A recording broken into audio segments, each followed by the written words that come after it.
Hey, real quick before we dive in, if you're a woman in midlife who's tired of the cliches and ready to live out loud, we're glad you're here. Because you are definitely in the right place. We're not here to age gracefully, we're here to age boldly. So if you love real talk, big laughs, and the occasional spicy truth bomb, make sure to follow us on TikTok at Spicy Midlife Women for even more unfiltered midlife magic. Because let's be honest, midlife isn't a crisis, it's an awakening. Hey, everybody, Jules and Michelle here, two spicy midlife women sharing our real life stories and having no BS conversation. Isn't that right, Jules?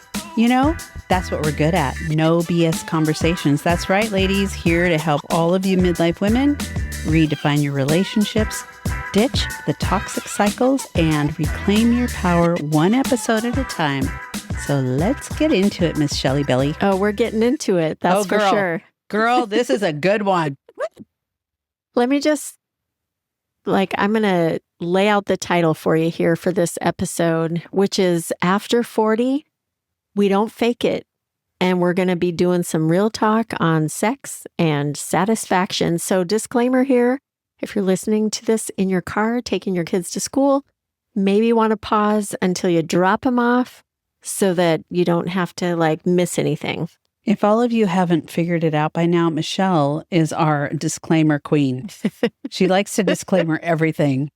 But I would say this is a good one to disclaimer, right? Yeah. Because, we don't want our children really to know all about our deviant sexual practices at the age of 8 or 9. It's just going to be a fun, really raw, honest episode. That's all. So, okay, so just use your best judgment there. This topic super matters, right? It really matters. It matters because I think this is one area that we both, in conversation prior to even recording, have discussed that we really didn't have a fucking clue what was going on when we were younger. It's true. It is true. We know now. Yeah. And we've learned all of the things we need to learn. But what we did find out when we were doing our research is that through Psychology Today, in 2025, we learned that 58% of women have faked an orgasm at least once in their lives. I mean, once? Give me a break. It's definitely more than once. It's definitely more than once. Yeah. Yeah. Why are we talking about this now, though? Because it kind of changes when we get on in years, right? When you say get on in years, it makes me think like you're saying Davenport in front room, like all these old... I mean, get on in years. As we move through life, we're walking the journey. We're, pressing forward and getting through as we learn all the things and get better at everything. Okay, but let's just say that sex as a general topic is kind of a cultural taboo. We see so much out there involving sex and, the personas of people and the sexuality of people and all this kind of stuff. But we really don't talk about the taboos about women aging and sexuality. People just think, dude, she's 50, so she doesn't have sex anymore. That is so wrong. Oh my God. That's when, honestly, a lot of us have kind of figured shit out when we got older. That is true. Yeah. That is true. Okay, so tell me, Michelle. Yeah. What did you think about sex in your 20s? And what is that in comparison to how you feel about it now? Oh my gosh. I mean... Okay, make sure the kids are out of the car. When I was in my 20s, though I was married by the time I was 22, having sex from actually later in life than most. Didn't really 18, 19. I was 18 too. Yeah. So, but I didn't even know what an orgasm was. Okay. And then, you start kind of getting an idea as you are, having sexual partners and doing some of the things. And then it was okay, let me just say, I remember this. She's really going to tell you guys now. No, I remember having sex with this guy this one time, one of my first. How old were you? I was probably 19, 18, 19. Okay. And he asked me, did you come?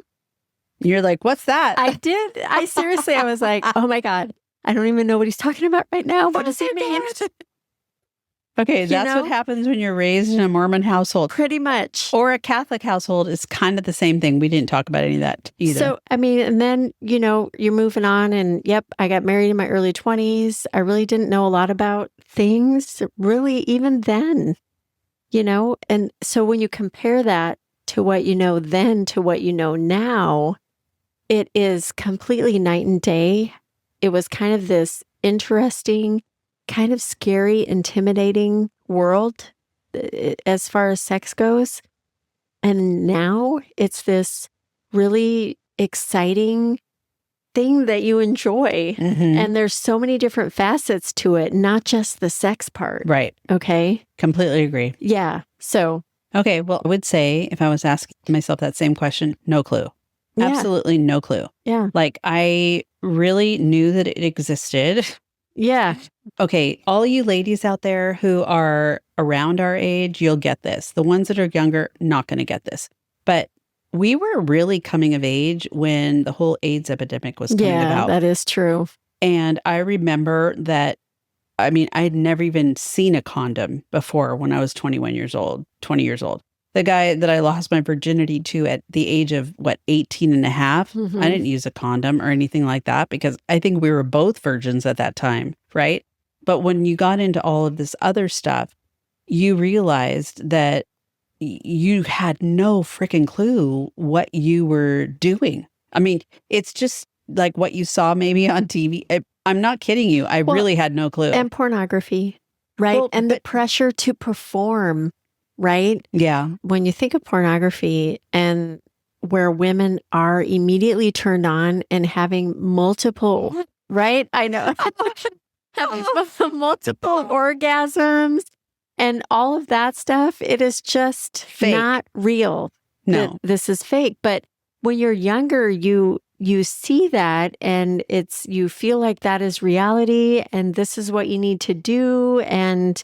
But there weren't any resources when we were kids to even look at this stuff, right? No. Or when we were young adults, I would say. Yeah. I remember going to, there's a friend of mine that before I was engaged or married or whatever that I had gone, he was kind of hilarious. I worked with him.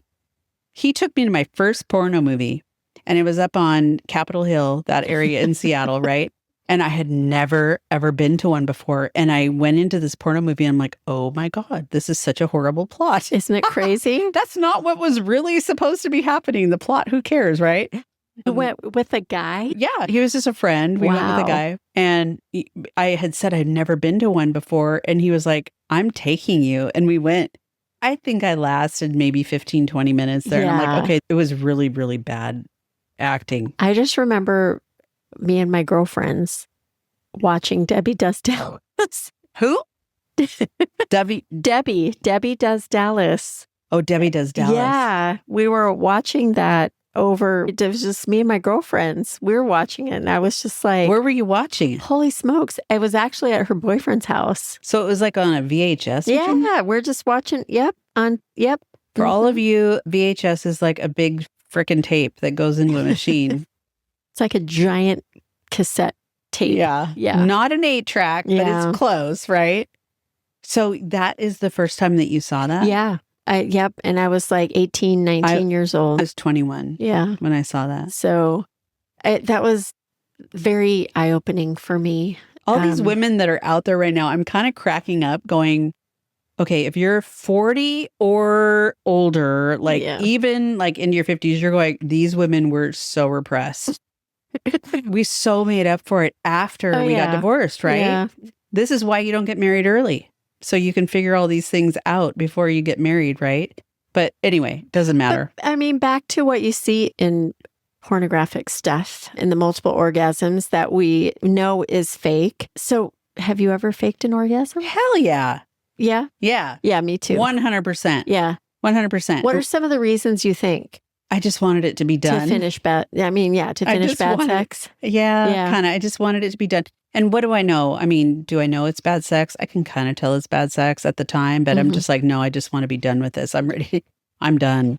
And so, yeah. Put a fork in me. Put a fork in me. I'm done. I am fucking done. And that is really what I had noticed, but it's not something that I have done on a regular basis because when I realized earlier on, meaning like, I don't know, 15 years ago or something. It wasn't that earlier on. That it was like, no, this is definitely something that needs to happen.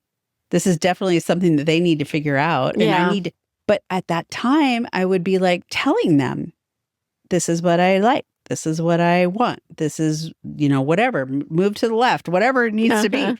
And, I was really in a place where I was like, no, I'm going to take control of my own sexuality and try to let them know what my needs are. Well, that is a very fundamental way of really thinking about it when you kind of are starting to mature. Right. Because you would, in advance of that, really just kind of like do whatever you needed to do. You're kind of trying to figure it out, blah, blah, blah, blah. But then you get older and you're like, oh, no, hell no. I really want to have meaningful sex where it is emotional and it is, kind of something intimate. Yeah. You don't have to fake it. It's like this team effort. Right. You're both doing things. It doesn't have to be like, oh, you got to make this happen, buddy, or you're no good. That's not how it goes. And it doesn't happen every single time either. Yeah. I mean, we all know we as women need time to get kind of warmed up, if you will. And guys don't. They don't need the same amount of time that we do. But if you have a man in your life that understands that, he will take the time to get you where you need to be before they finish. Right. So it's like, I get mine before you get yours. And if you can do that, I'm a happy camper. But sometimes, it can be vice versa. Well, yes, it true. It can be vice versa. I kind of sometimes, Depends on what we're doing, I suppose. But you know what, though? So there are these quotes from women, from, real life women that said this. Sometimes I just can't finish and it has nothing to do with him, but I still want him to feel accomplished. Yep. I think that's a valid statement. Yeah. And I don't think there's anything wrong with that. I don't either. And I think you're all in different places. It's like, I mean, you're in a relationship and you're having sex 5-6 times a week or multiple times in a day or whatever. Not every single time is going to have that same level of intimacy. Right. That same level of like, holy shit, that was amazing. I don't know, maybe it would, but I'm thinking just like anything else, in order to get an A, you got to get a C in order to strive for the A, right? Well, and then on the other end of the spectrum, like we were talking about faking it, the reason behind that is said to be to make him feel good about himself or to make it stop if it's really bad. Right. To your point, like we were talking about. Or you're just done. If it's not good, put a fork in me, I'm done. Yeah. I mean, it might not be horrible, but it just might be like, okay, I'm finished. Like, I'm finished. I'm ready to move on. And that's okay too. That's definitely something that has happened to me. So what about really the truth behind desire after 40? Some of the myths that might be out there that we can, kind of bust, if you will. So libido. Let's talk about libido. Okay. Does it disappear for people? I don't think it disappears. I think it ever changes and is evolving, just like we were talking about. Like what things were in our 20s are nothing like they are now. Right? Okay, but so it's an evolution. Michelle has not had the pleasure of going through like the horrible menopause shit that I've gone through. Bitch. She's such a bitch. Oh my God. I love her to death. But seriously, never had a fucking hot flash. I hate her. So there's a lot of other things that correspond with this besides hot flashes, you guys. It's like the whole idea of sex during that period of time, just like, I had no interest in it at all. And it really had a lot to do with the fact that I didn't feel like I was myself in my own body. And I think when you're going through menopause, you're trying to figure a lot of that stuff out. And there's different variations of menopause and the severity of it. And, some people don't have those symptoms. But for me, I did. And I have a couple of dear friends I can think of, same thing. You've got the dryness thing and you've got the I just really am not into it. I'm just not into it. And you feel bad kind of for your partner because they're going, what the hell is going on with you? With your changing body, your weight is shifting. Things can be a little different. They're just not like they used to be. And so that is an impact as well. Yeah, it can definitely be an impact. So that's just something to think about when you're in your hormonal shifts, if you will. And a lot of you, if you're over 40, you're going to start experiencing it. I got to tell you, you're in the back of your mind, some of you going, oh, that's not going to happen to me. Bullshit. It's going to totally happen to you. You know? So the mental game of it, okay, if you're in your day-to-day and you are getting up at 5:30 in the morning, going to the gym, heading to work, taking the kids, getting them to school, doing all of your hardcore, like worky stuff that you got to do, come home, make dinner. I'm exhausted even just saying all this. And I haven't even gotten to the point where you might be with your partner and have sex. You know? Yeah. I mean, so there is the reason a long distance relationship. I know, because every time they're together, it's like a big freaking party. It's like a big event, you know? It's like, I would be having sex all the time if I were her, because every time she sees her guy, that's all they do, right? I mean, like freaking rabbits. 60-year-old rabbits. Well, but yeah, stress, the confidence is a little bit different because of all those things. The emotional connections can be different because of all those things. And, you know, I think that until you, again, I'm going to say getting on in years, until we move through some of this, and it brings us to a different stage, which is where we're at now in midlife. So in those long-term relationships, what are some of the things that turn you on now that didn't before, or that were difficult to even, you know, acknowledge maybe? Or even talk about. Yeah. Okay, so you're in a long-term relationship, so you tell me. Some of the things that turn me on now? Yeah. I mean, the difference between, like, in my 20s, like we were talking about before, where I didn't even know what it meant to did you come, like, to where I'm at now. Intimacy for me is the biggest turn on. And, you know, some of our late night conversations in bed, those are some of the sexiest, most turn me on times that we have. And we're not even having sex. Yeah. And you just feel close. Because it's the closeness. It's the intimacy, like I said, not to overuse that word, but it's very true. Those are the things that bring closeness and, you know, just a real feeling of connection with your partner. And it doesn't have to be like, we're long distance and it happens when we're together, but that could be for anybody. Right.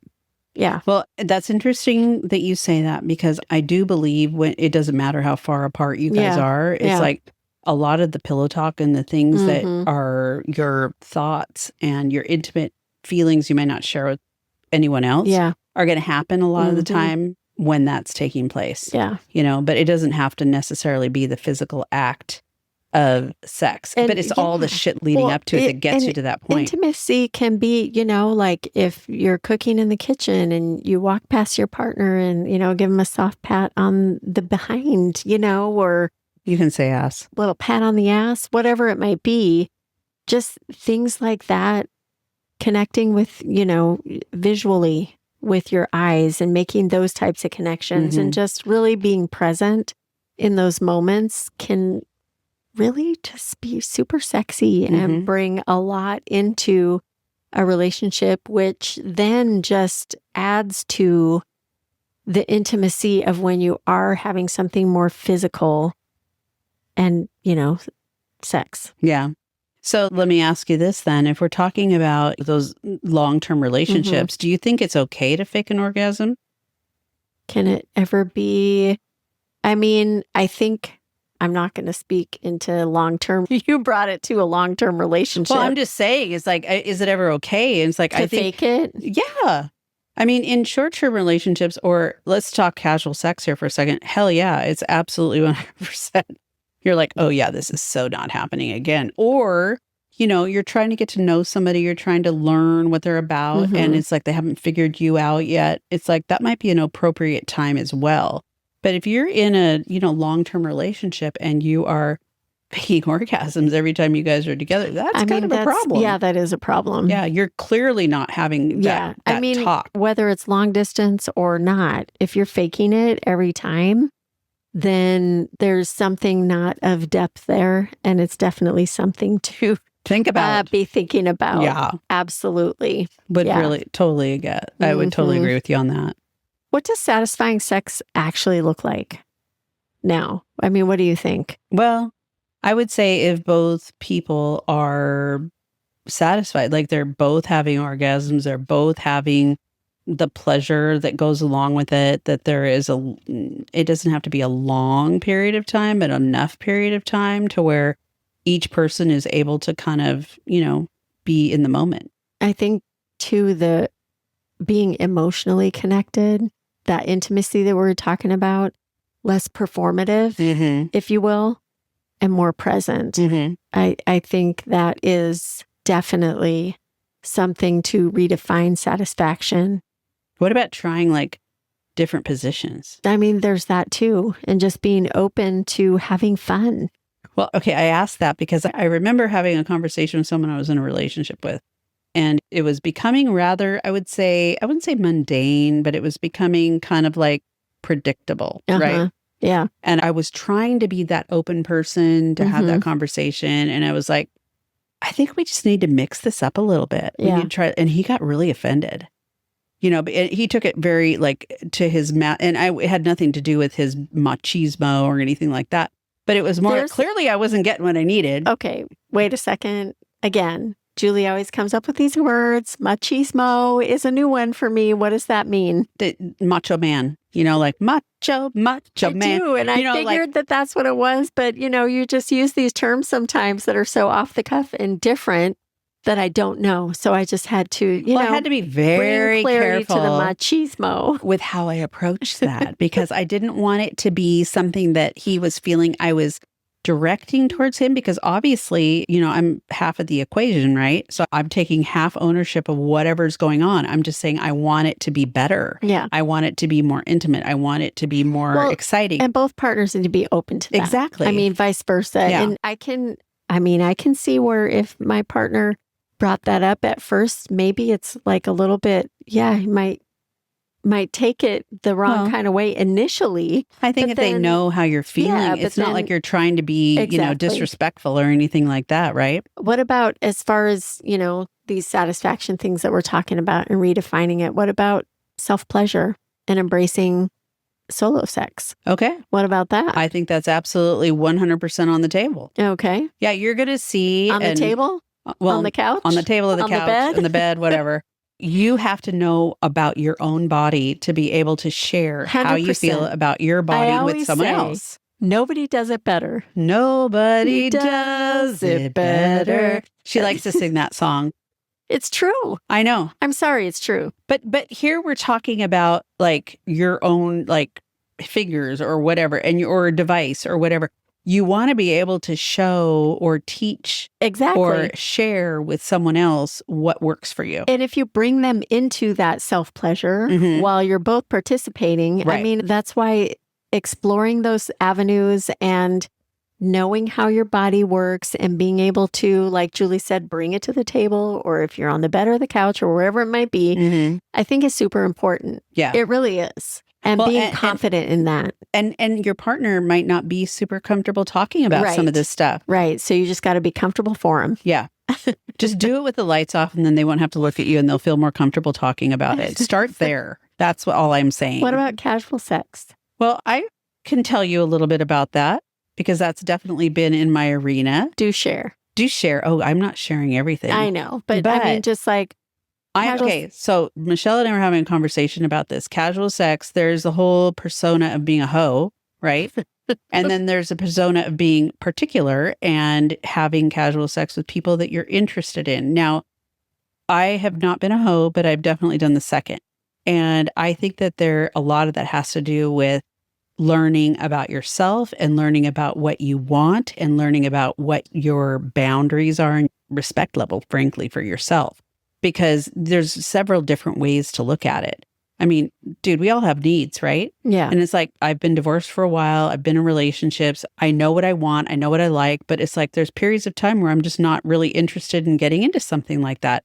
And so casual sex might be very appropriate, but it would be with someone who I feel very safe and comfortable with and is not just like some one night stand kind of a thing. Right. So that's my way of approaching it. That's not necessarily everyone's way of approaching it, but I think you have to be really safe with what you're doing. You have to be well protected with what you're doing, and you have to speak about what you're doing. We're grown-ass people. Yeah. I mean, it's ridiculous to think that you're not going to have sex unless you're married. It's just stupid to think that. I'm sorry. It's just stupid. That's stupid. Don't apologize. I'm really not sorry. It's okay. Sorry, not sorry. Sorry, not sorry. For all of you under 18, please talk to your parents. Just kidding. This is Midlife. This is a Midlife podcast. I know, we don't right? have any 18-year-old listeners. Yeah. But I think it's talking openly about, well, not with a like casual sex partner or something. You're just like, this is what works for me and whatever. It is what it is. And, you know, sometimes they would stay, maybe. Sometimes I'd stay, maybe not. I prefer just to go home and have my own bed, whatever. But it's a choice. And it's something that is not a casual choice for me. Right. For other women, it might be, and that's totally your jam. No big deal. And that's kind of doing it on your own terms. And what those terms are going to be different for everybody. Yeah. So we're not here to say what it should be or shouldn't be when it comes to casual sex. Again, that's going to be on your own terms. Whatever that is, it's going to look different for everybody. Yeah. And and that's the beauty of it, I think. Yeah. You just have to be aligned with whoever you're having this casual sex with. Or if you're in a relationship. Yeah. Well, you don't want to have casual sex if you're in a relationship. No, you don't. I was just going to say, you're talking in about ethical, non-monogamous relationship. No, we already did that episode. We're not talking about that right now. But what I was going to say is talking openly, if you are in a relationship, about what your preferences are. Oh, yeah. If there's any fantasies that, you know, you think about, those kinds of things, and being able to bring those, again, to like what Julie said, to the table or to the couch or to the bed. I mean, that's the fun stuff. Yeah. So and you that's can just have fun with spicing that. things up. I mean, that's usually, you know, if you're in a relationship and you're just being sassy, you know, you're surprising your partner. I mean, I think that stuff is amazing if you're able to do it. What about some of the things that are helpful for women to have better sex after 40? Like lube. Well, there's that. Maybe some Unless you get the pellet, then you don't have to worry about it. Oh, okay. We'll talk about that in another episode. Okay. So yeah, lubricants, toys, podcasts. Yeah. Books. Yeah. And probably there are shows. Have you ever seen the Kama Sutra book? Have you ever looked at that? What is It's just basically all these different sex positions. Oh, no. And I'm looking at this going, that just does not even look fun. Like I've looked at some of them and I'm like, I would just do that almost to just say, okay, I've done that, but it doesn't even look fun. Yeah. You know? Yeah, I think fantasies are really important. That's what keeps kind of the excitement and the energy alive when you're in a relationship. I don't really know that it applies to people that are in casual, you know, situations as much because they're just focusing on the casual. But if you're in a relationship, oh my God, it's like, Michelle, show up at the door in your French maid outfit.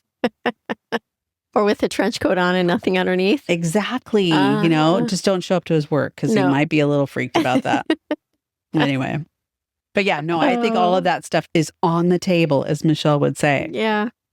I think body confidence practices are a good thing. And some of those things outside of the obvious, like communication tools and books and different things like that, are just, I'm a self-proponent for taking selfies and taking pictures of yourself in the mirror. If you're feeling good about yourself, and that's where I'm talking about body confidence. And if you're feeling sexy or if you got lingerie on or whatever it might be, you know, there is nothing wrong with taking a picture of yourself in that mirror, and you can keep it to yourself or you can share it with your, you know, if you have a partner and are in a relationship, share it with them. Or like I said, just keep it for your own library and for your own eyes, for no other purpose than to be feeling good about yourself. 100%. There's nothing wrong with that. Yeah.